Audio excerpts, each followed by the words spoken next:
Bueno, voy a hablar de este volumen de Michael Denning, publicado en la editorial La Oveja Roja, en la colección La Banda Sonora. El libro se titula Ruido Insurgente, Audiopolíticas de una Revolución Musical Mundial. Michael Denning es un académico que da clase en la Universidad de Yale y este libro se publicó originalmente en la editorial Verso en el año 2015 con el título de Noise Uprising, The Audiopolitics of a World Music Revolution. La traducción aquí es de Carlos García y Sayoa Sáez. Se trata de un voluminoso trabajo de investigación, un trabajo realmente muy importante con una cantidad enorme de referencias bibliográficas y de notas a pie de página. En total, para no equivocarme, tiene 1039 notas a pie de página y un montón de bibliografía. Lástima que toda ella sea bibliografía en inglés y que no haya trabajado pues textos sobre estas cuestiones en francés, en alemán o en español, que como veremos es una cuestión también importante dentro de lo que quiere tratar en este volumen. Denning es un académico muy conocido por trabajos suyos anteriores, especialmente por el libro que publicó en el año 1997, titulado The Cultural Front, el Frente Cultural, que era un estudio sobre la actividad y la teoría cultural que surgió en el tiempo de la Gran Depresión Americana y también cómo los comunistas fueron organizando su actividad cultural en ese periodo. Bueno, este libro que tengo aquí en mis manos, tengo que decirlo de entrada, se trata de una investigación realmente extraordinaria con la que he estado disfrutando estos últimos días, que trata fundamentalmente de la música fonográfica vernácula, así la califica, que tuvo su momento de máximo lanzamiento entre 1925 y 1930, y a lo largo de los distintos capítulos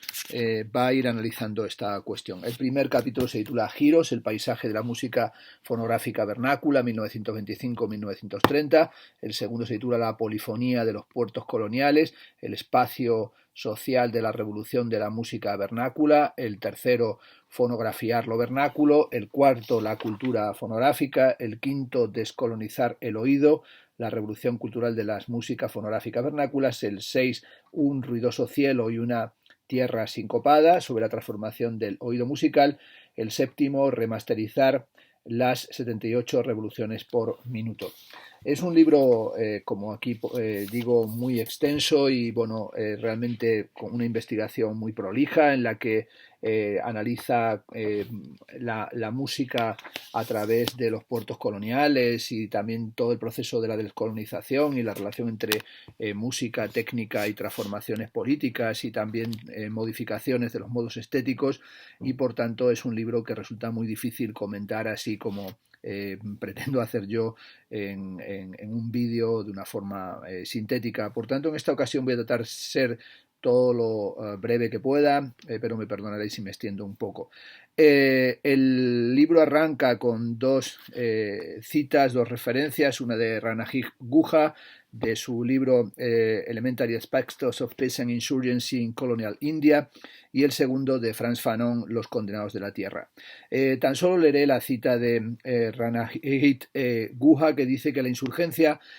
fue una violación sistemática y masiva de aquellas palabras, gestos y símbolos que tenían como significata las relaciones de poder en la sociedad colonial. Así lo percibieron tanto sus protagonistas como sus adversarios. Estos últimos solían tardar poco en dejar testimonio de su sospecha de insurrección en forma de interferencia de ruido en la transmisión de algunas de las señales de condescendencia más familiares. En la introducción, Michael Denning comienza subrayando que a principios del siglo XX en el mundo de la música había un flujo de constante crisis y los vehículos contemporáneos de circulación musical nos podrían hacer pensar también en lo que fue aquella transformación. Los vehículos de circulación de la música pueden cambiar, pueden ser el iTunes, Spotify, YouTube, pero resulta evidente, dice Michael Denning, que la riqueza de la música en un mundo donde prevalecen los modos de producción capitalista, se muestran, dice, como una inmensa acumulación de mercancías, en lo que es una clara referencia al comienzo del capital y también al comienzo de esa inmensa acumulación de mercancías espectaculares que es el comienzo de la conocida crítica de la sociedad del espectáculo de Guy Debord. En la página 14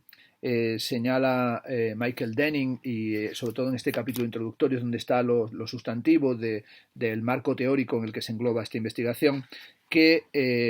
incluso ya en el tiempo de Platón, o que Platón entendía que el hacer música es un acto político. Es decir, Platón consideraba que cualquier alteración en los modos musicales llevan siempre consigo una alteración en las leyes más fundamentales del Estado. Le interesa sin duda a Michael Denning con una perspectiva muy cercana a los estudios culturales británicos, pero también con una perspectiva en el fondo marxista y de diálogo constante con la filosofía de la música de Theodor Adorno. Le interesa hacer esta investigación como una suerte de genealogía, podemos decir, o una arqueología en el sentido casi benjaminiano de la música y la política en el tiempo de la globalización.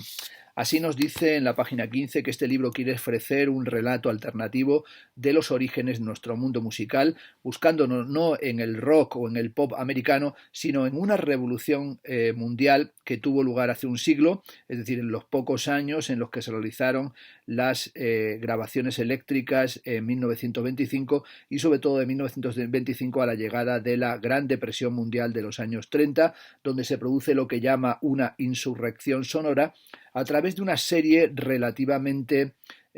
compleja trama de sesiones de grabación que han pasado para nosotros casi inadvertidas y que se produce en distintas ciudades portuarias, principalmente en La Habana, Honolulu, El Cairo, Yakarta, Nueva Orleans o Río de Janeiro. Le interesa, por tanto, estudiar esas músicas vernáculas y cómo se produce una expansión discográfica alrededor de 1925 y sobre todo cómo ahí en esos 5 años, 1925-1930, va a cambiar el sonido y el espacio de la música mundial y sobre todo para él ese es el epicentro de la revolución de la música del siglo XX porque supusieron un giro musical con mayores consecuencias, piensa Michael Denning, que las músicas de vanguardia europea. El célebre impacto de la première en 1913 de la consagración de la primavera, dice en la página 17, de Stravinsky, ha sido considerado el emblema de la música moderna, pero no fue, piensa Michael Denning, más que un mero temblor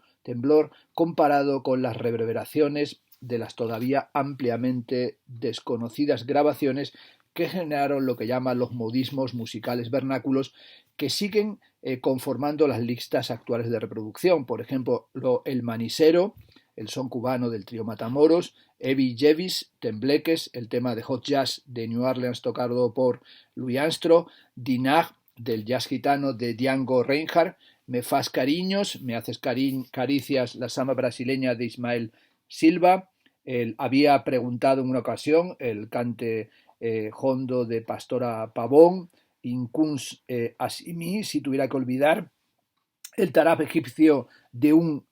Kaltum, el Na Mokuea, las 4 islas, el Ula de Kalamas Cuartes, el Ya Ampochat, el High Life ganés de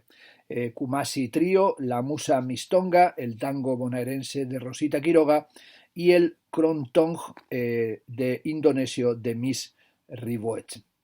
Ruido insurgente señala Michael Denning, la historia de la audiopolítica de esta revolución musical y sobre todo arranca de esta cuestión y analiza lo que ha sido toda la música y el ruido de la colonización y de la descolonización, el ruido de los pueblos marginados y oprimidos, pero también analiza los folk revivals, los revivals folk que comenzaron en la segunda mitad del siglo XX y todas esas nuevas músicas remasterizadas en formato digital que tienen que ver con lo que se llama world music, las músicas del mundo del final del siglo XX y comienzo del siglo XXI. Por tanto, en cierta medida este libro sobre la música insurgente, sobre el ruido insurgente, es una especie de, como he dicho, genealogía de la remasterización y las remezclas de las músicas posmodernas, y lo hace analizando los discos de 78 revoluciones por minuto y toda esa geografía e historia de la música fonográfica vernácula. Una resonancia que va desde Montevideo a Waikiki o a Shanghai, pero que tiene que ver con lo que llama Michael Denning la polifonía de los puertos coloniales, y esta revolución de la música vernácula surgió del paisaje cotidiano de la clase trabajadora dentro del archipiélago de los puertos coloniales. Este boom discográfico llegó a ser, como reconoció el mismísimo Theodor Adorno en 1928, una suerte de altavoz del proletariado. La reproducción electrónica de los sonidos,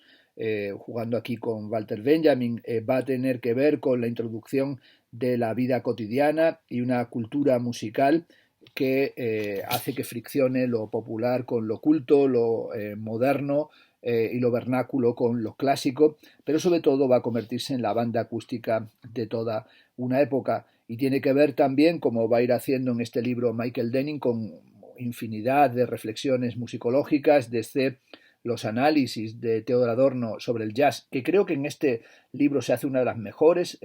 contextualizaciones de qué era el jazz o cómo entendía el jazz Adorno, y que era para él como un problema que afectaba a la constitución y a la articulación también de lo político en esa época, pero también el análisis de la música de Frantz Fanon, la relación con el tango de Borges, las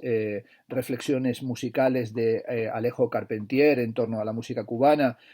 también el papel que tiene el compositor húngaro Béla Bartók o la etnógrafa hawaiana Mari Kewana Pukui, o el crítico musical sudafricano Mark Redebe, pero también la importancia que tienen, por ejemplo, las consideraciones sobre la música y el flamenco de Federico García Lorca. El gramófono electrónico, señala Michael Denning, otorgó rápidamente carta de naturaleza a las músicas vernáculas del mundo, y se produjo así esta vernaculización de la música, que tiene que ver con fenómenos como son el ascenso de la samba, la popularización del tango, el despliegue del jazz, que originaron, señala, sus propias gramáticas y sus propios diccionarios. Sin duda, toda esta música vernácula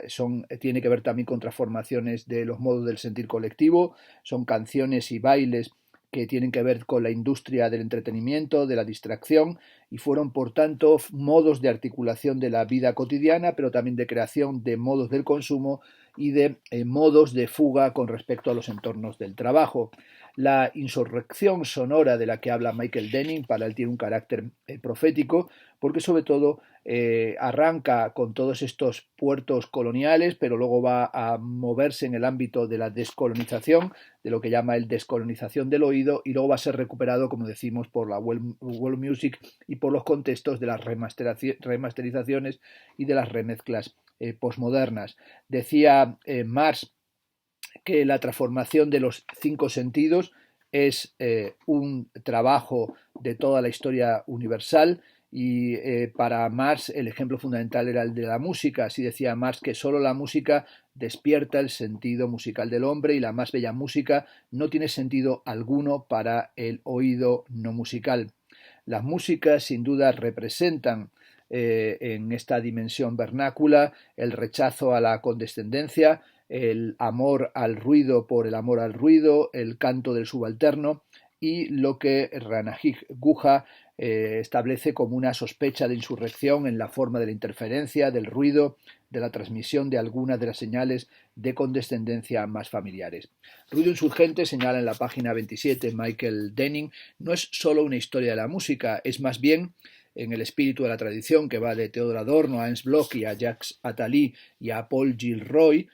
una reflexión que tiene que ver con el análisis social y político. La música, advierte Denning, es un arte intrínsecamente social y político, y al igual que las otras artes miméticas, el teatro y el baile, por ejemplo, la creación musical es una actividad social que reúne y vincula agrupaciones. y como las otras artes paisajísticas, por ejemplo la arquitectura, la planificación urbanística y el diseño paisajístico, la música organiza el tiempo y el espacio. La tarea de la música para Denning no es sólo la representación de un orden social, su misma forma presenta un modelo abstracto del orden social. Se tendría, por tanto, que entender que los ritos y los espectáculos de todo orden social van siempre acompañados de música, desde las bodas a los funerales, a los festivales callejeros, a los desfiles populares y a los mítines políticos. Reconocer, dice en la página 28, el papel de la música en la formación del orden social posibilita la crítica de las formas sociales de la música bajo el capitalismo, de las formas mediante las que la industria cultural capitalista convirtió la música, ejecutada, impresa o grabada, en mercancía, un análisis asociado primero y fundamentalmente a la figura de Theodor Adorno, y por eso Adorno es una presencia constante en este libro. El papel de la música como integradora del orden social es bien conocido. Hace que la gente cante o toque armónicamente, baile a tiempo, esté en la misma onda. Una tradición alternativa ha insistido en que la música es fundamental para el cambio social, para la reorganización, para la revolución de las sociedades. Se extiende así desde, por ejemplo, el concepto de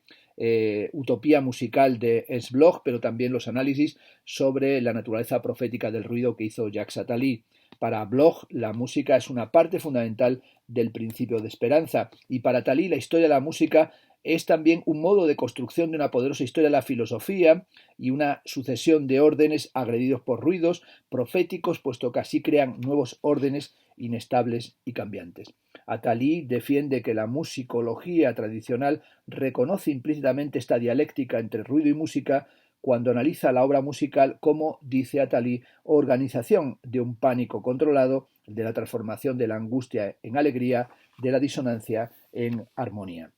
La crítica marxista de la teoría musical ha estado dominada, como sabemos, por los poderosos modelos interpretativos de Theodor Adorno o de Ernst Bloch o de Jacques Attali, modelos que insisten en la subordinación de la música vernácula a la forma de la mercancía. Y en buena medida, Ruido Insurgente de Michael Denning quiere poner eso en cuestión. El primero de los capítulos, y voy a ser ya más rápido en ellos porque si no este vídeo duraría 2 horas, se titula, como hemos dicho, Giros, el paisaje sonoro de la música fonográfica, y sobre todo, bueno, es un análisis de cómo va a ir apareciendo todas estas músicas fonográficas modernas desde en distintos escenarios. Por ejemplo, en La Habana, que es el primero que analiza, y la llegada de la música afrocubana y sobre todo lo que se va a articular como la rumba, en Nueva Orleans y Chicago con el Crazy Blues de Mamie Smith,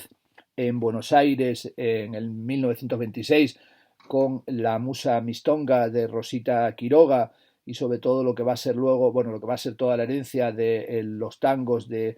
Carlos Gardel, por ejemplo, Mi Triste Noche. Cita en muchas ocasiones a pie de página el maravilloso estudio de Robert Farris Thompson de Hard History of Love, su trabajo en torno al tango. También analiza el Cairo y la importancia que tiene un kultum y la importancia que va a tener la música grabada por la Gramophone Company en el Cairo en estos años. También el Estambul, la Turquía de la Ataturk, y todas las orquestas Fasil y todas las canciones populares de Anatolia que se van a grabar en este momento. También Atenas y la importancia que tiene el violinista Dimitrios Semsis, conocido como Solonikios, que grabó 10 discos de 78 revoluciones del cantante Anatolio Dalgas, uno de los refugiados que huyeron de Esmirna en 1922 a raíz de la guerra entre Grecia y Turquía. También va a analizar el Túnez de la época y sobre todo las grabaciones de Cheit el Afrit y todas las grabaciones que se van a hacer en las colonias francesas, la Lisboa de 1926, cuando la famosa actriz de teatro Adelina Fernández grabó 25 canciones para la Columbia, en esas grabaciones que van a suponer la emergencia y el arranque de toda la gran fascinación por el fado. También Bombay y lo que va a ser toda la música que tiene que ver con las grabaciones de música del teatro popular vernáculo, del teatro bengalí y también del teatro en tamil de Madrás, la Ciudad de México, donde la compañía Víctor va a realizar las grabaciones del mariachi del pionero coluquense Rodríguez de Cirilo Marmolejo.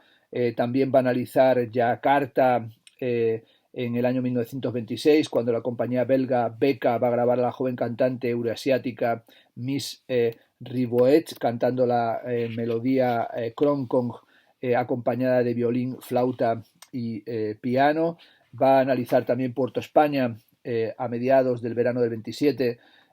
con la importancia que tiene la música del calipso de Trinidad con Wilmot Houdini, que grabó las bandas de cuerda criolla y también cómo va a grabar esas bandas en la ciudad de Nueva York, sobre todo con el tema Caroline. También va a analizar o va a hablar de la importancia que tiene Barcelona y cómo Regal, el sello español de la compañía británica Columbia, grabó a la que se consideraba en ese momento la gran cantante del flamenco, Pastora Pavón, conocida como la Niña de los Peines, acompañada por el joven guitarrista Niño Ricardo, y también va aquí a subrayar la importancia que tiene para el flamenco el legendario concurso del Cantejondo de 1922, que fue un intento de Federico García Lorca y de Manuel de Falla de revivir lo que consideraban ellos el auténtico cante jondo. Dice en la página 53 que cuando se escuchan las grabaciones de Montoya acompañando a distintos cantantes, es una cita de Rodney Gallop de su libro Spanish Folk Music Records, dice que el efecto de las voces un tanto nasales y los ritmos de baile pegadizos es predominantemente oriental, y se dice que su música es una combinación de tres influencias, se refiere al flamenco: los modos de la liturgia bizantina, los ritmos árabes y bereberes del norte de África y las formas de canto gitanas. También analiza las grabaciones que la compañía Víctor hizo en Hanoi, las grabaciones en Honolulu y también en Nueva York de distintas músicas y sobre todo los instrumentos del ukelele y de la guitarra hawaiana y todas las canciones hula kui, que van a tener un importantísimo desarrollo. También las grabaciones que se van a hacer de orquestas cíngaras romaní en Belgrado en el año 1927. Orquestas cíngaras que se dieron a conocer, por ejemplo, y tuvieron un gran éxito en París, como sería el caso del éxito que tuvo el virtuoso guitarrista Django Reinhardt, que grabó con la compañía de Francia Gramophone en el Pigalle de París en el año 1928, con el acordeonista Jean Vaiside. También habla de Accra y de las primeras grabaciones importantes de discos en África occidental, las grabaciones que se hacen en Zanzíbar y en Bombay, las grabaciones que se hacen en Río de Janeiro de sambas, sobre todo del famoso cantante Francisco Alves, cantando las sambas surgidas de las favelas brasileñas. Las grabaciones que se hacen en Shanghai con la actriz de cine Lee Mingui, que grabó para la compañía Pacé Mau Mau Yu, la canción llovizna, las grabaciones que se hicieron en Fort-de-France y sobre todo la importancia que va a tener en la música de Martinica en la Exposición Colonial Internacional de París, donde el periodista de Martinica, André Nardal, va a hablar de ese éxito que tiene la danza folclórica criolla llamada Beguín. También las grabaciones que se hacen en Lagos en el año 1929, las grabaciones que se hacen en Manila, en Johannesburgo. Bueno, sin duda, Michael Denning demuestra que maneja una documentación absolutamente apabullante, y el libro Ruido Insurgente es como un inmenso diccionario. Lástima que no tenga al final un índice de nombres y de referencias, porque habría sido también muy útil para manejarlo y para tenerlo como un libro de investigación continuo sobre distintas referencias que aquí se dan, muchas de las cuales, pues por supuesto para mí, imagino que para también algunos otros que leáis el libro, pues son absolutamente desconocidas, pero de repente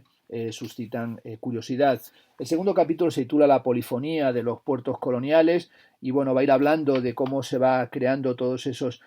arcos y todos esos espacios para nuevas músicas vernáculas en la era de la grabación electrónica y que tiene que ver con las fronteras de los imperios del capitalismo global, pero también con los barrios, con los tugurios, con los cuarteles, con los arrabales, con las favelas y con todas las rutas marítimas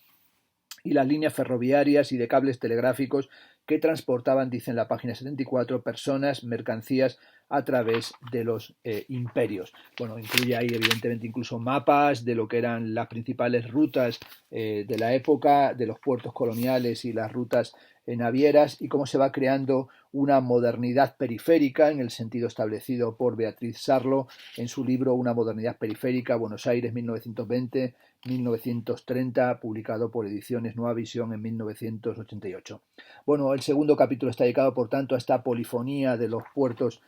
coloniales y cómo el barco de vapor y toda la industrialización es fundamental para la importancia que cobran estas ciudades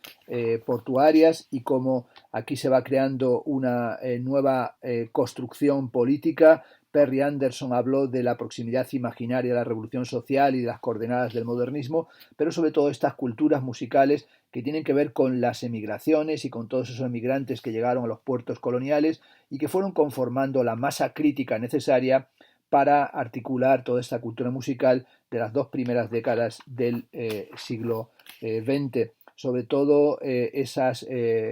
situaciones como serían las nuevas formas del turismo, las orquestas de hotel, los salones de baile, los cabarets de todo ese mundo colonial, que es un mundo que se analiza a través de todas estas ciudades portuarias en este capítulo y cómo este archipiélago de puertos va a hacer que la música aparezca como una forma de ganarse la vida y también como parte de la división urbana del trabajo. La producción musical, dice en la página 113, en los puertos coloniales, era una ocupación callejera, casual e itinerante, una forma de complementar el trabajo diurno o bien de ocupar periodos de desempleo, un oficio tradicional cuyos conocimientos secretos se transmitían a través de familias, redes étnicas y gremios informales.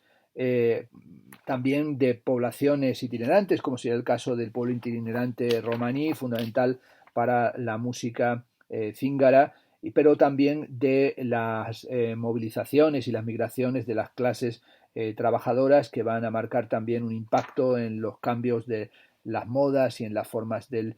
baile, que es algo que analiza aquí también en relación con todos esos encuentros musicales, que son encuentros que aquí califica como subalternos, y también todo ese encuentro fundamental en estas migraciones y en estos desplazamientos estético-culturales y musicales, esos encuentros entre músicos vernáculos y artistas de vanguardia, como sería el caso del interés de Fernando Ortiz del contrapunteo del tabaco y del azúcar por la musicología afrocubana o también las reflexiones del escritor Alejo Carpentier, pero la importancia que tienen los intelectuales del renacimiento de Harlem o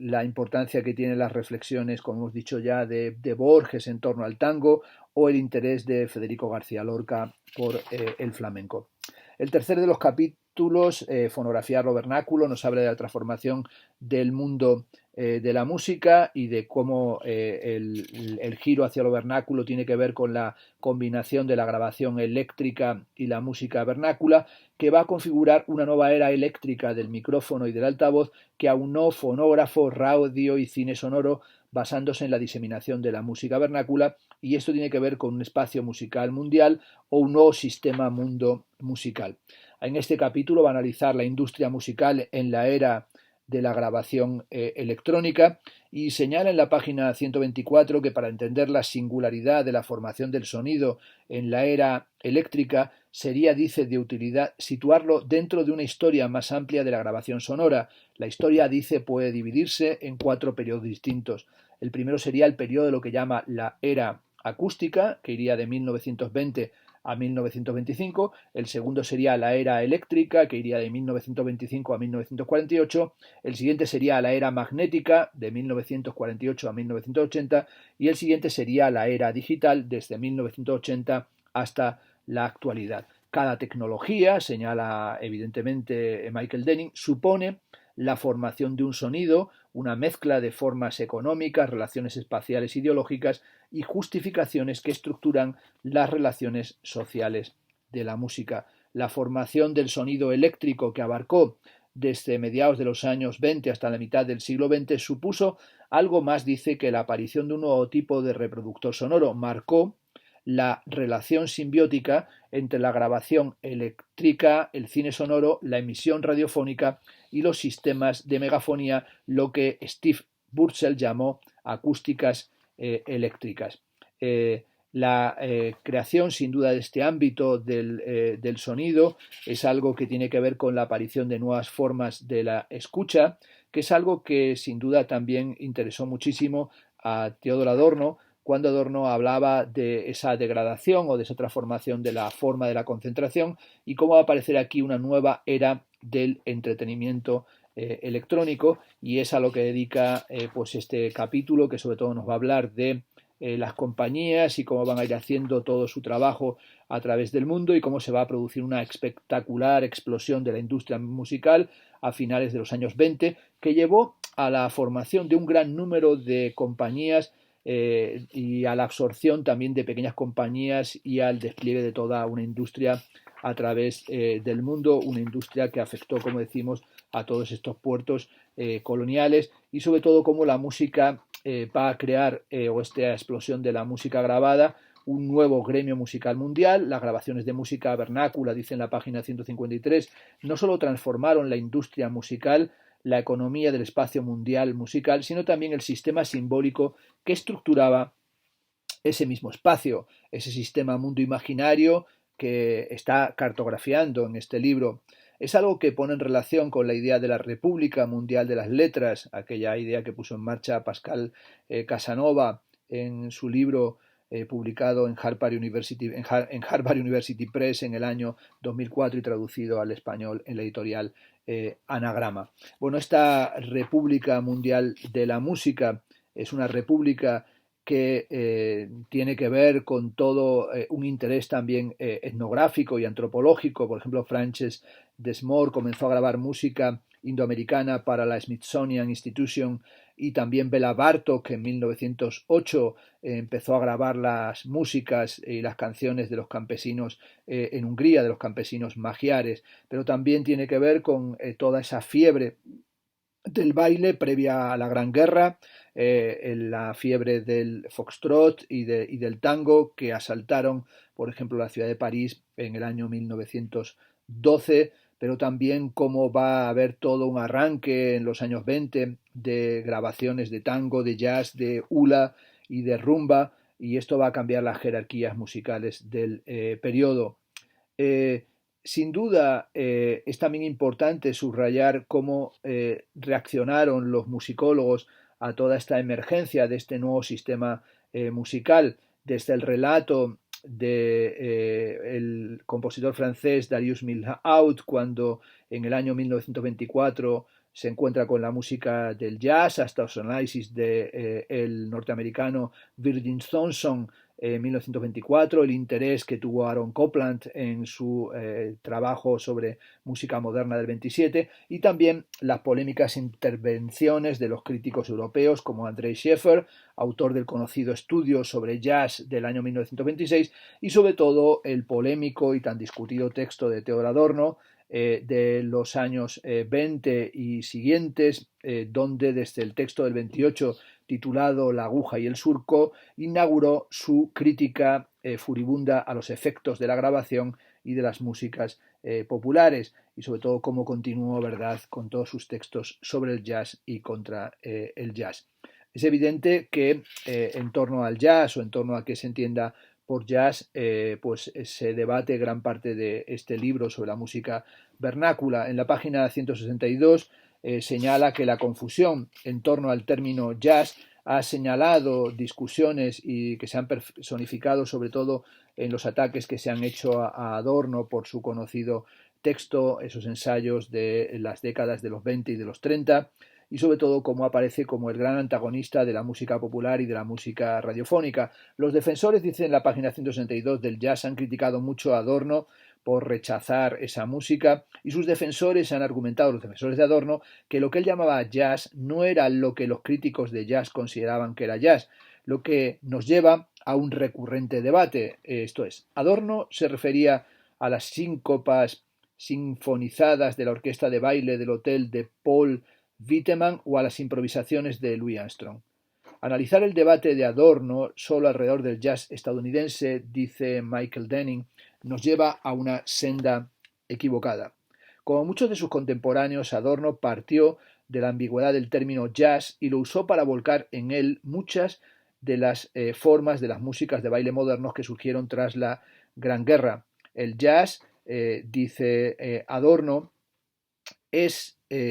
aquella música de baile que existe desde la guerra más o menos y que se distingue de la precedente por su carácter de modernidad decisivo. Desde el punto de vista musical, esa modernidad se refiere esencialmente al sonido y al ritmo, esto es, al vibrato y a la síncopa. Para Adorno, y al igual que para muchos oyentes y músicos, jazz, rumba, hula y tango eran parte del mismo mundo musical. En su ensayo del año 1933, Adiós al jazz, escribía Adorno que en la economía mundial tenía resonancia lo barato extranjero que se podía importar de Montevideo, Waikiki y Shanghai. Y en su famoso ensayo de 1936, sobre el jazz, describe explícitamente el tango como una música, dice Adorno, aceptada como jazz, e incluye la primera rumba junto con el hot music e incluso Duke Ellington. Uno podría concluir que Adorno estaba metido en un gran desconocimiento o que tenía una enorme confusión. Sin embargo, la percepción de Adorno es compartida por muchos de sus contemporáneos. Por ejemplo, el informe de 1922 de la amplitud del jazz del corresponsal americano en el extranjero Barnett Hersey, citado frecuentemente como la imagen del jazz estadounidense conquistando el planeta, transmite este sentido bastante laxo de jazz. Y así viene a decir que la síncopa del jazz es algo que se encuentra en prácticamente todas las músicas. El jazz de Hersey se refiere claramente a la música de baile vernácula como algo más general que el jazz afroamericano de Louis Armstrong o de King Oliver. En el libro, incluso en el trabajo de J.A. Rogers, también él, incluido en la importante antología de Harlem Renaissance de New Negro, va a decir que en su esencia el jazz siempre ha existido. Está en la danza de guerra india, el fling de las Highland escocesas, el jig irlandés, la danza cosaca, el fandango español, el maxim brasileño, la danza de los derviches giróvagos, el hula hula de los mares del sur, la danse du ventre de Oriente, la carmagnole de la Revolución Francesa, el son de la música gitana y el ragtime del negro. Más bien se puede decir, o así lo señala Michael Denning, el jazz era una metáfora para la revolución musical que estaba teniendo lugar, ya que las grabaciones de música de bailes locales generaron una resonancia en la economía mundial de lo que Adorno llama lo barato extranjero, que es una fórmula francamente muy desafortunada. El jazz es, por lo tanto, quizás el espacio de el conflicto de la propia música vernácula que emerge en las dos primeras décadas del siglo y permite hablar de algo difícilmente inteligible y que incluso para algunos se considera francamente insoportable, pero que a veces el propio término jazz no es otra cosa que un término polémico, aunque puede haber surgido en la década de 1910, mientras las bandas de New Orleans, la Creole Jazz Band y la Original Dixieland Jazz Band recorrían el circuito del vodevil, los primeros y más famosos innovadores de esta música, como Louis Armstrong y Sidney Bechet, no usaban el término, llamando a su música principalmente ragtime. Cuando se piensa en el jazz, en algunas ocasiones se viene a subrayar que Clarence Williams ha sido reivindicada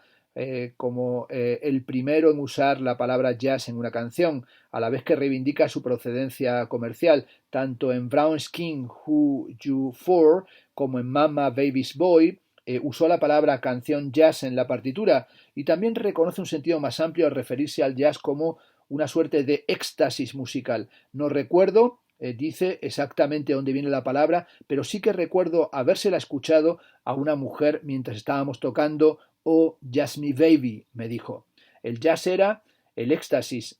musical, pero también era el ruido. La palabra jazz significa en América ruido y en absoluto es un baile, declaraba la edición de 1922 del New York Times, refiriéndose a los músicos de jazz como maestros de las acrobacias del ruido. En París, jazz se escuchaba como una fórmula se decía le tumulte noir, el tumulto negro, y un historiador del jazz en Francia señala que muchos equiparan, sin más, jazz con ruido. De modo similar, en los medios de comunicación japoneses, señaló E. Taylor Atkins, la palabra ruido, en japonés son, se solía usar para describir el sonido del jazz y a la inversa. La palabra jazz era en japonés sinónimo de ruido y vino a representar no solo la música de baile, sino también el constante ruido indescifrable generado por la maquinaria, fonógrafos y radios. Resulta tentador rechazar estas quejas, pero esto haría que se pasara por alto la centralidad del ruido en la historia de la música,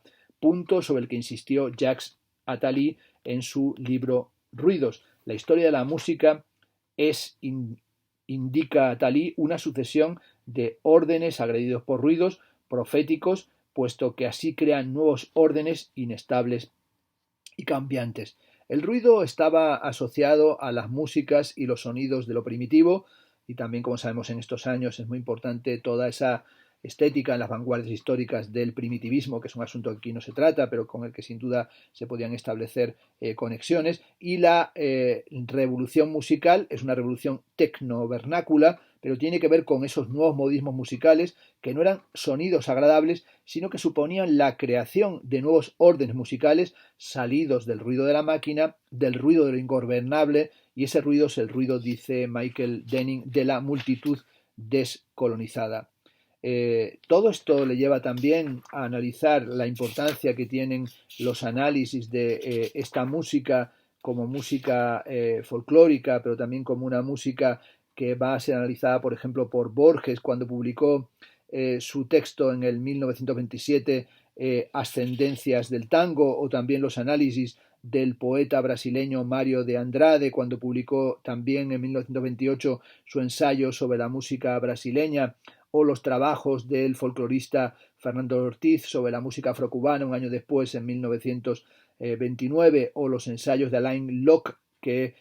fue un precursor con su trabajo de Negro and His Music, El negro y su música, de 1936, o los ya citados trabajos de Federico García Lorca, en los que es decisivo su famosísima archicitada conferencia de 1930 sobre el flamenco en Nueva York, y también los trabajos de Blas Infante sobre los orígenes del flamenco, que los publicó entre 1929 y 1933. También Michael Denning subraya la importancia que tiene el Congreso sobre la música árabe que se hizo en el Cairo en 1932, en la que los músicos y compositores árabes debatieron con musicólogos europeos, entre los que estaban Eric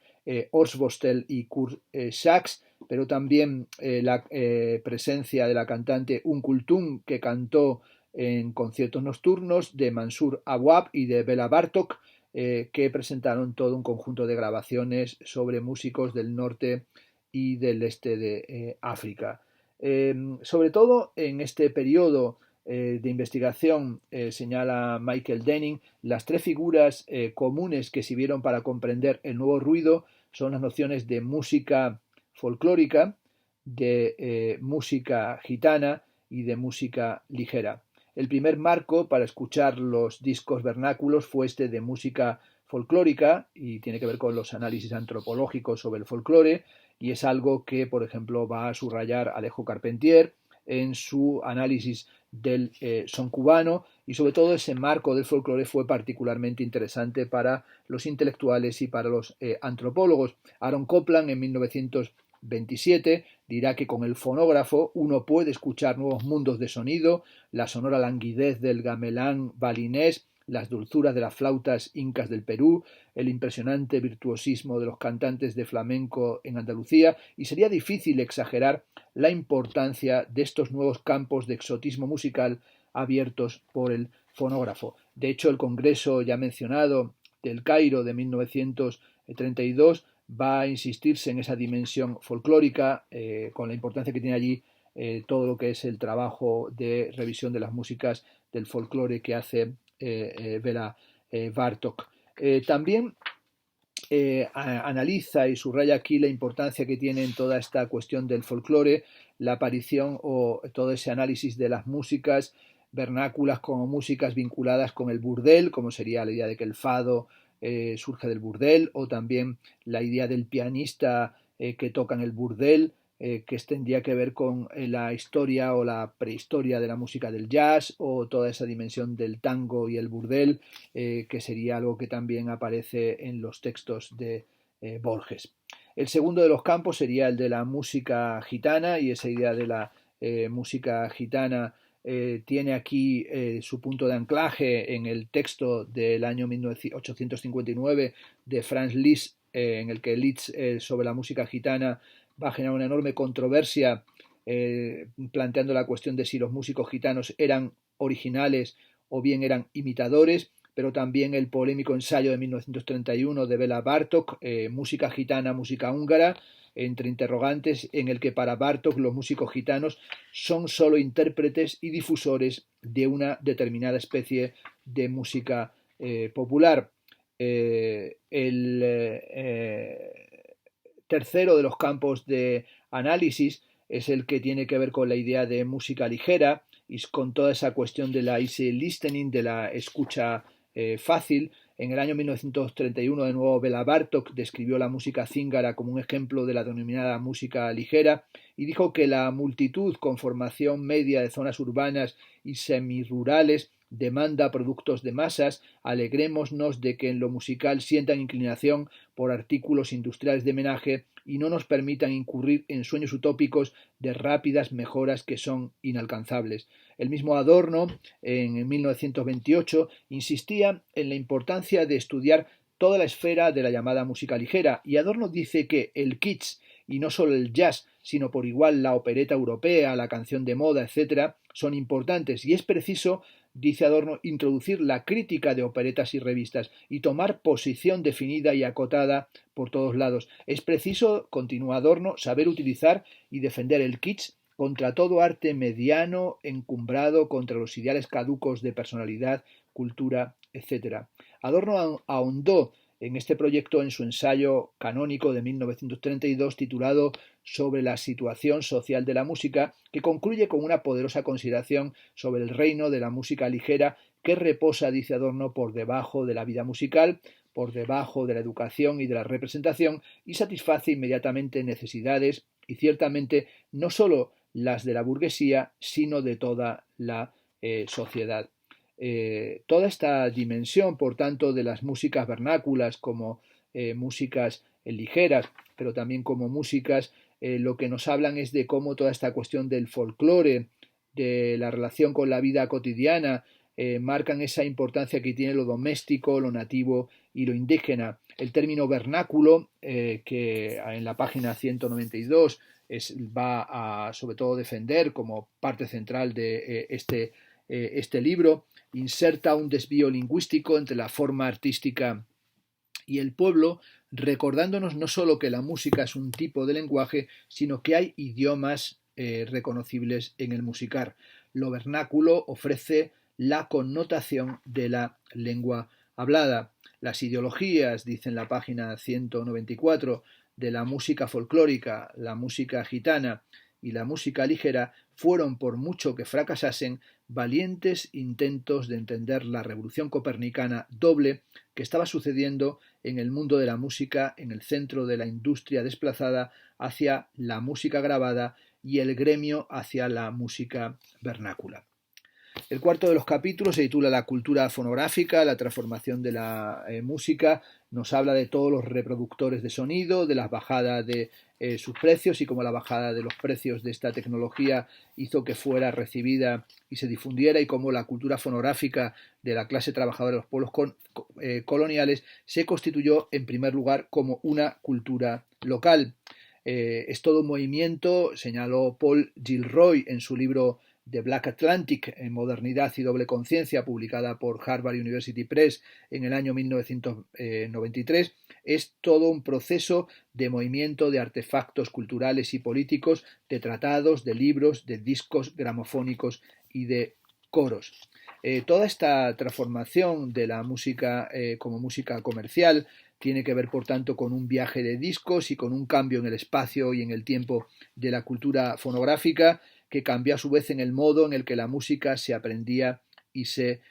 transmitía. Y este boom de la industria fonográfica es lo que va a analizar en este cuarto capítulo, bueno, dando evidentemente datos e información realmente pues muy abundante. También va a subrayar la importancia que tiene la cultura fonográfica en la transformación de las audiencias, pero también la importancia que tiene en todo lo que sería la cultura del baile, y cómo el baile ha estado siempre asociado con la vida cotidiana y con esa dimensión de la vida cotidiana que aquí rescata a partir de consideraciones de Henri Lefebvre y de esa invención moderna de un ganarse la vida y de un relacionarse con la cotidianidad. En la página 229 dice que, tomando prestado ideas de Walter Benjamin, había que entender las artes de la vida cotidiana como formas de la distracción, y se podía hablar de músicas para la distracción y no para la contemplación, músicas que se viven en vez de músicas separadas de la vida cotidiana. Sería, por tanto, un equipamiento para la vida en el sentido en el que lo utiliza o en el que lo maneja Kenneth Burke, pero también toda esa importancia que tienen los bailes, desde el vals, la polka, el chotis, la mazurca, el tango, el foxtrot, el charleston, y esa virulencia y esa pasión por la música, que es algo que, por ejemplo, va a analizar en su famoso tratado Kurt Sachs, La historia universal de la música, del año 1933. El quinto de los capítulos se titula Descolonizar el oído, y es un capítulo crucial que me ha parecido muy interesante por lo que sugiere, pero también por aquello que deja de desarrollar, porque nos plantea toda esa transformación política que generan estas músicas, y es algo que apunta, pero que parece que, aplastado por toda la documentación que maneja, en muchos momentos no acaba de perfilar o de matizar más, ¿no? Surge de la pregunta de cuáles son las consecuencias políticas de la cultura fonográfica, y sobre todo subraya cómo entre 1925 y 1930 hay una revolución musical que coincide con la aparición de la moda primitivista y exótica en las contraculturas de las capitales imperialistas, y cómo los discos gramofónicos y estos discos, fonográficos son no solamente la locura metropolitana por el baile, sino que tienen que ver con reuniones clandestinas, con modos de la articulación anticolonial o con formas de crítica del imperialismo. Por tanto, la revolución musical tiene que ver también con una revolución contra el colonialismo. Los lazos, dice en la página 242, entre literatura y anticolonialismo son visibles, como sería en el caso del libro clásico Descolonizar la mente de Ngugi wa Thiong'o, que aborda la cuestión de la política del lenguaje en la literatura africana, y por supuesto los textos de Frantz Fanon. El paisaje sonoro global se va a ir descolonizando y va a ir surgiendo lo que llama Michael Denning una insurgencia guerrillera en la música que afecta al paisaje global y que lo va a reformular. Y esas músicas son músicas que no encajan, dice, fácilmente en el atuendo nacionalista, porque son músicas criollas, son músicas mestizas. La intención que tiene Denning es mostrar que los replanteamientos del espacio y el tiempo de la descolonización nos permiten reestructurar nuestras formas de entender la música,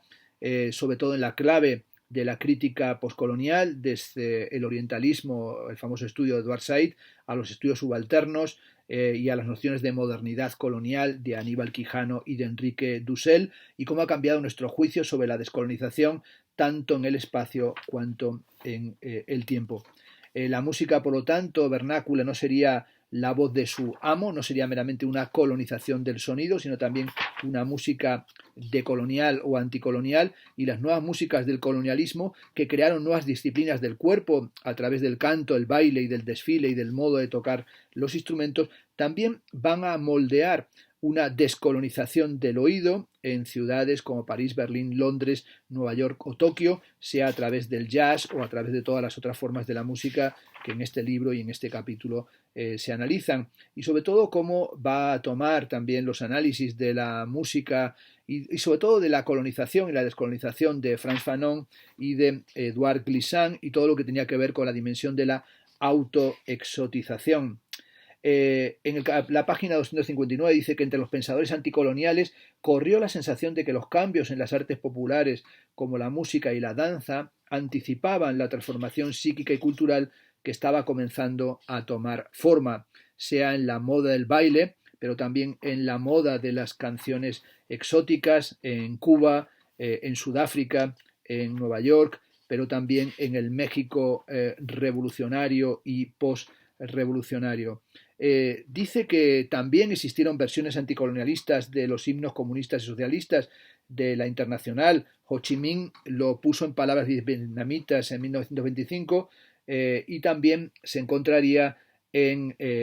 músicas de jazz, pues formas de crítica política. Las posturas políticas, dice en la página 273, adoptadas por los músicos y sus letras sobre las políticas del anticolonialismo son quizá la parte menos significativa de la revolución cultural llevada a cabo por estos músicos. En la mayoría de los casos, el sentido anticolonialista de un disco no residía en el posicionamiento de un músico ni en sus letras, sino en la forma en que su sonido alteraba las órdenes y los patrones jerárquicos de condescendencia que estructuraban las sociedades colonialistas. La insurgencia fue, dice Michael Denning, una violación sistemática y masiva de aquellas palabras,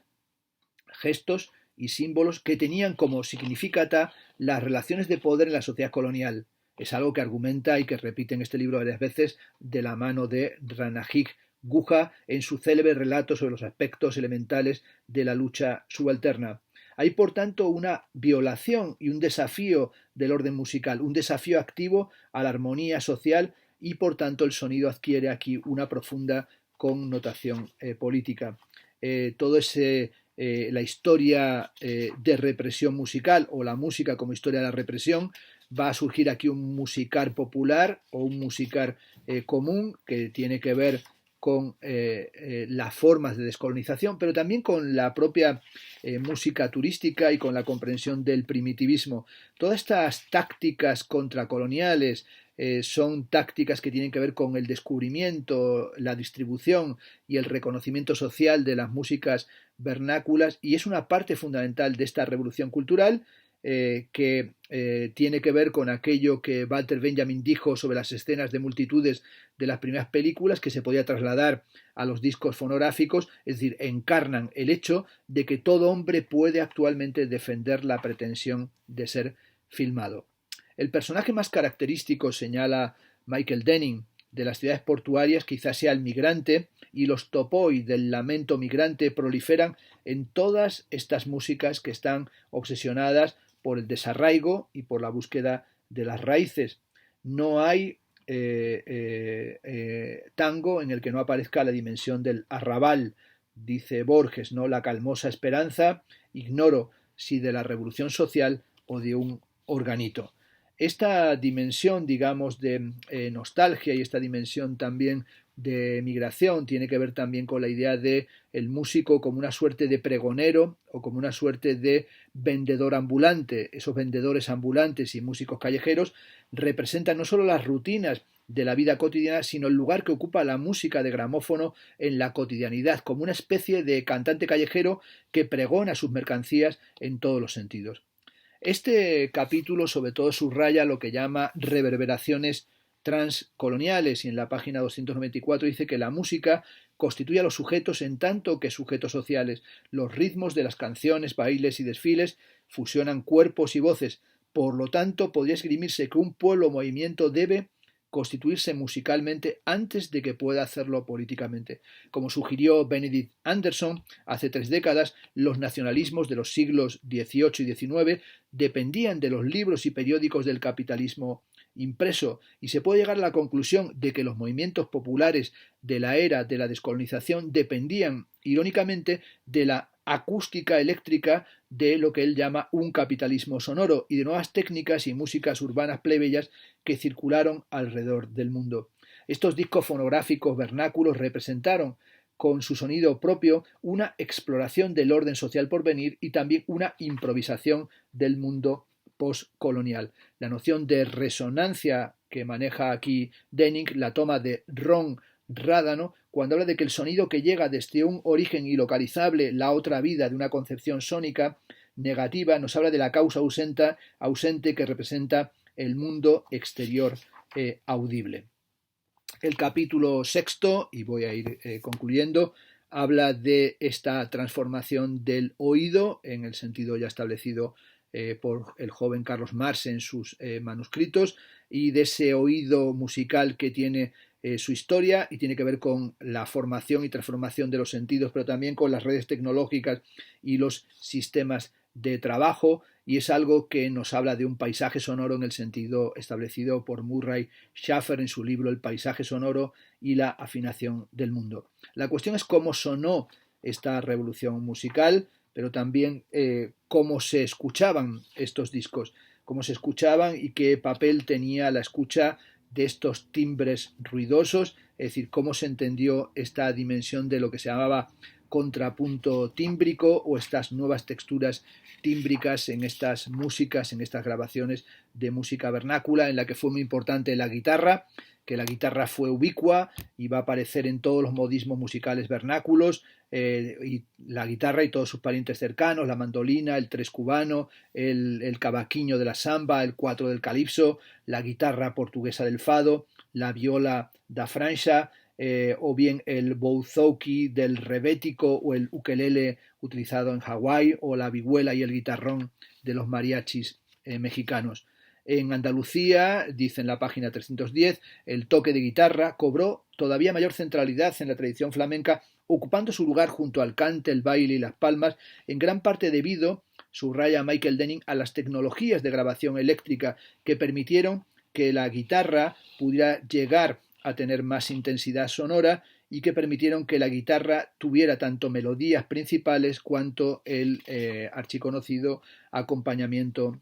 rítmico. Bueno, en este capítulo también va a subrayar la importancia que tiene un instrumento crucial como es el acordeón, del que decía Adorno que era un instrumento muy primitivo, en el que el músico tocaba acordes confeccionados de una manera cuasi improvisada, y en Alemania era conocido el acordeón como piano de marinero, y en Estados Unidos se le llamaba el piano gitano, y va a tener un papel fundamental tanto en la vida de campo cuanto en las formas de la música de este periodo, pero sobre todo va a ser como algo que va a ir integrándose en las formas musicales y también en los ámbitos festivos del momento. Bueno, también va a subrayar cómo la grabación del sonido y los micrófonos van a ir apareciendo, permitiendo la aparición del crooner, ¿no? Ese crooner que viene del verbo to croon, canturrear o cantar melodiosamente. Aparece el famoso Bing Crosby, ¿no? Como el mito y el pionero del crooning, pero también los éxitos de ciertos cantantes como Carlos Gardel en el tango o Francisco Chico Alves en la samba. También la importancia que tiene la sala de ritmo de los criados, lo que llama aquí los ritmos sincopados, y toda esa nueva ideología del ritmo y todo ese vínculo ideológico entre ritmo y raza y el discurso musical racial que acompaña a todas estas reflexiones, la idea de un ritmo africano o la invención o la ideología de un ritmo africano, o también la idea de que hubiera un ritmo gitano, como establecía a mediados del siglo XIX Franz Liszt. Para muchos, la naturaleza distintiva de los nuevos ritmos se plasmaba en la noción archiusada de síncopa. Síncopa, que es un término más o menos técnico para el desplazamiento de acentos en el tiempo, débil o inesperado, que surgió en estos años como una palabra clave en el debate popular sobre los nuevos ritmos. Así, en The Grove Dictionary of Music and Musicians se dice que la síncopa se ha convertido en un término general para toda esta clase de música de baile del siglo XX que surgió de la apropiación estadounidense del ragtime. También es interesante todo este debate sobre la síncopa, por ejemplo, por la concepción que tiene Adorno contra este tipo de músicas de síncopa, sincopados, dado que para Adorno la síncopa es fundamentalmente música utilitaria, sin ningún tipo de articulación artística. Para él la síncopa es puramente ornamentalidad. Se podría decir que aquí la crítica de la ornamentalidad o del ornamentalismo en la música corresponde a las ideologías de la modernidad arquitectónica, por ejemplo, a la famosa cuestión de ornamentos de delito tal y como la usaba Adolf Loos en el campo de la arquitectura. También se analiza la importancia que tiene la guitarra, hemos dicho el acordeón y también la percusión, y la importancia que tiene el tambor afrocubano en la música cubana y la importancia que tienen las secciones rítmicas en el campo del jazz y el papel de la batería en las tradiciones de la música vernácula y la articulación de la regularidad rítmica y la variación del ritmo, que es una cosa sobre la que escribió de forma magnífica Alejo Carpentier. La sensación de Adorno de que las claves rítmicas, recuerda Michael Denning en la página 340, eran menos esenciales para la estructura de la música que el fondo rítmico o que la base era banal precisamente porque era una estructura fija, parece extraña para los oídos posmodernos, un signo no sólo de la falta de voluntad para reconocer el principio estructural distintivo encarnado en las músicas modernas de baile, sino también de la revolución estética que estaba teniendo lugar en ese momento. Nos habla también de toda la crítica de las raras armonías y de la crítica de la armonía extraña y deslumbrante, así lo dice también Liszt, de la escala gitana y sobre todo las reflexiones que hace Karl Engels sobre la cuestión de lo pentatónico y cómo en la década anterior al boom discográfico surge también toda la cuestión de la Blue Note, ¿no? Aparentemente la Blue Note aparece mencionada por primera vez durante la locura del blues de la década de 1910. Una cita temprana del Oxford English Dictionary habla de el lacio trombón que libera su alma reprimida y solloza al cielo la indecible agonía de la famosa Blue Note. La Blue Note aparece como una nota rara y esas Blue Notes van a ser articuladas, por ejemplo, en relación con la cuestión del uso del clarinete a finales de los años 20. Pero también esa Blue Note aparece como el resultado de escribir el blues en el campo comercial, pero también la idea de una tensión entre los distintos modos y mundos musicales, pero también con la idea de una cierta tristeza. También aquí se analiza la tonalidad mediterránea en el caso de los modos frigios en los cantos en los cantes gitanos del flamenco y también la importancia que van a tener ciertas modulaciones de las diásporas musicales. También se marca en este capítulo la importancia que tiene la improvisación musical y sobre todo como una de las paradojas más extraordinarias de las músicas fonográficas vernáculas fue que el registro de estos discos dio lugar a una nueva focalización en la improvisación musical. Por supuesto, la improvisación musical existía desde mucho tiempo atrás, pero en Europa en el siglo XIX y en las sociedades de herencia colonial de las Américas perdió reconocimiento y valor a medida que la composición impresa empezó a dominar tanto la música culta cuanto la canción popular. La improvisación se desestimaba a menudo por prescindible y en el mejor de los casos se veía como un adorno del virtuoso y en el peor como una denigración de las intenciones del compositor. La música gitana, dijo Liszt, es precisamente la esfera de la improvisación y sin ella ni siquiera existe. Darius Milhaud, cuando va a Nueva York, va a hablar sobre todo de el jazz como algo en el que los negros despliegan su enorme capacidad para la improvisación. Bela Bartók reprochó lo mismo a la música zíngara, acusándola de ser una insípida ornamentación. Y este argumento contra la ornamentación se mantiene, como os he dicho, en Adorno, cuando en 1933 dirá que las cacareadas improvisaciones del jazz son meramente ornamentales y nunca tienen carácter constructivo y formativo. Derek Bailey habló de improvisación idiomática y de la importancia que tiene una nueva comunidad lingüístico-musical y cómo la improvisación se produce siempre dentro de un conjunto de reglas o más bien de convenciones, como sostiene el musicólogo Christopher Small, y depende de la existencia de un lenguaje común acotado. Esa dimensión de la improvisación o de la improvisación libre es algo que le interesó mucho, por supuesto, a Louis Armstrong, que en 1936 señaló que en el corazón del jazz en Nueva Orleans se encuentra esa dinámica de improvisación. Paradójicamente, los músicos que improvisaban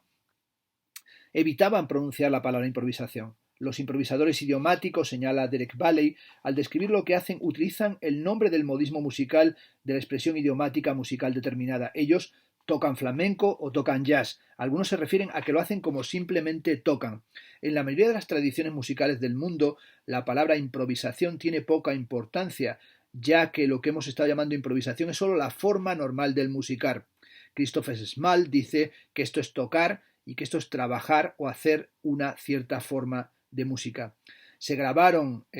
muchas improvisaciones en estos años de despliegue de 1925 a 1930, y sobre todo esa dimensión de la improvisación pues hablaba de una vivencia espontánea, pero también de una capacidad virtuosa, y es lo que se encuentra, por ejemplo, en las grabaciones de 1928 de guitarra flamenca de Montoya, y en todas esas formas de virtuosismo improvisado, desde el Atlántico Negro al Mediterráneo gitano o al Pacífico polinesio. El capítulo séptimo se titula Remasterizar las 78 revoluciones por minuto y subraya que el boom discográfico de la música vernácula terminó tan abruptamente como había empezado. En 1930, a medida que la depresión mundial iba arraigando, las ventas de los discos cayeron en picado y la industria discográfica se derrumbó. Bueno, nos habla también de la importancia, lo deja caer solamente así rápidamente, es algo en lo que no entra, la importancia que va a tener también la campaña nazi contra lo que llaman música degenerada, sobre todo la campaña contra lo que llamaban el jazz negro judío, y también la importancia que va a tener el relanzamiento de los directores musicales estelares como Arturo Toscanini en los Estados Unidos o de Furtwängler en Alemania. Cuando Adorno elaboró su crítica de la música radiofónica a finales, dice en la página 367 de los años 30, escribió sobre la era fonográfica ya como un tiempo pasado. Las reverberaciones de la revolución musical parecían haber desaparecido completamente. Sin embargo, dice Michael Denning, 50 años después, esas músicas se revalorizan y vuelven a ser conocidas y estudiadas en todo el mundo, y es toda esa importancia que tiene el world music, ¿no? La música global. Y estas remasterizaciones de las músicas de la revolución sonora han hecho que haya un interés por esta música a través del mundo, y se ha creado una nueva tradición selectiva, por emplear el término de Raymond Williams. La remasterización de las músicas folclóricas de principios del siglo XX es algo que está siendo muy importante ahora en el siglo XXI y que tiene que ver con una mezcla, diríamos en el sentido de Jameson, de reificación y de utopía. Y esto tiene que ver con toda esta dimensión del folk revival o de esos revivals del folk, que es lo que analiza en este capítulo, y que sobre todo, bueno, nos habla de la importancia que tienen esos folk revivals a lo largo del final del siglo XX y sobre todo cómo tienen significados políticos contradictorios, ya que en algunos casos los folk revivals de mediados de los años 50 sirvieron para apoyar regímenes nacionalistas y populistas, pero también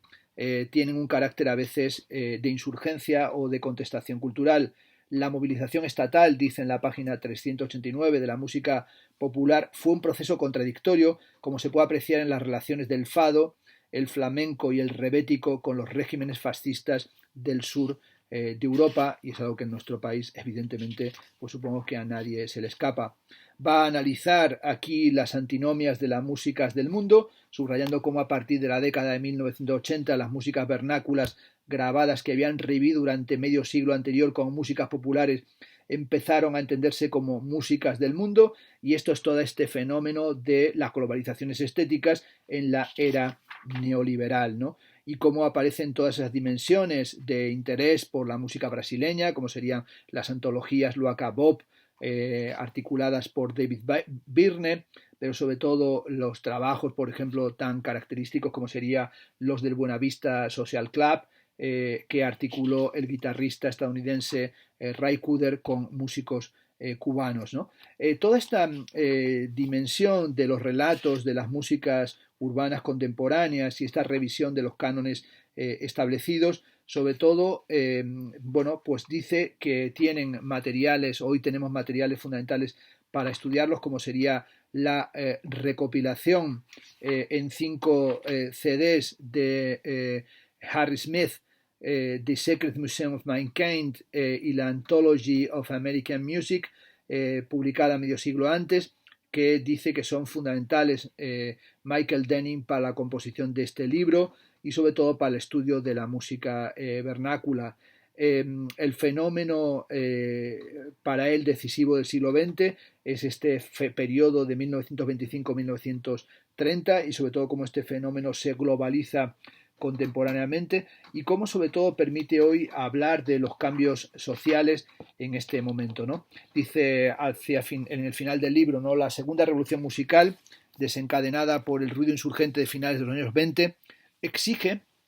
una revisión de nuestro sentido de la audiopolítica en la música grabada. La estética de Adorno, que daba el mayor valor a los modos intensos de contemplación musical, subestimaba los poderes emancipatorios de lo que llamaba las músicas distraídas de la vida cotidiana, incluso bajo el dominio de la forma de la mercancía. Se podía estar de acuerdo con su argumento de que la alienación de la música es corregible de manera no intramusical, sino meramente social, mediante el cambio de la sociedad. Pero su afirmación, dice Michael Denning, de que la música, de ninguna manera abstractamente y lejos de las relaciones sociales reales, debería entenderse como fenómeno espiritual que en la imagen pueda anticipar cualesquiera deseos de cambio social, independientemente de su realización empírica, es la premisa de todo método del materialismo histórico. Esto, dice Michael Denning, es menos convincente.